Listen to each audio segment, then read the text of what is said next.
واقعہ معراج کا منکر کافر ہے یا نہیں؟ فتاوی دارالعلوم وقف دیوبند میں صاف طور پر لکھا ہے کہ اسراء کا منکر کافر ہے، اس میں کوئی شک نہیں۔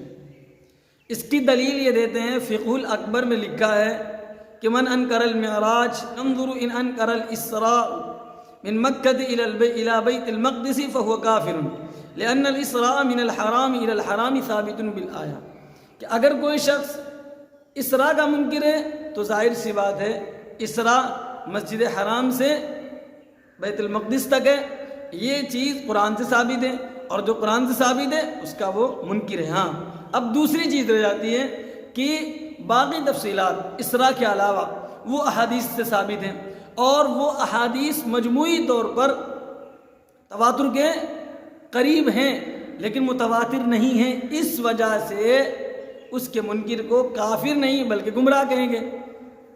اس کو سمجھانا چاہیے اور اس کو سمجھنا بھی چاہیے۔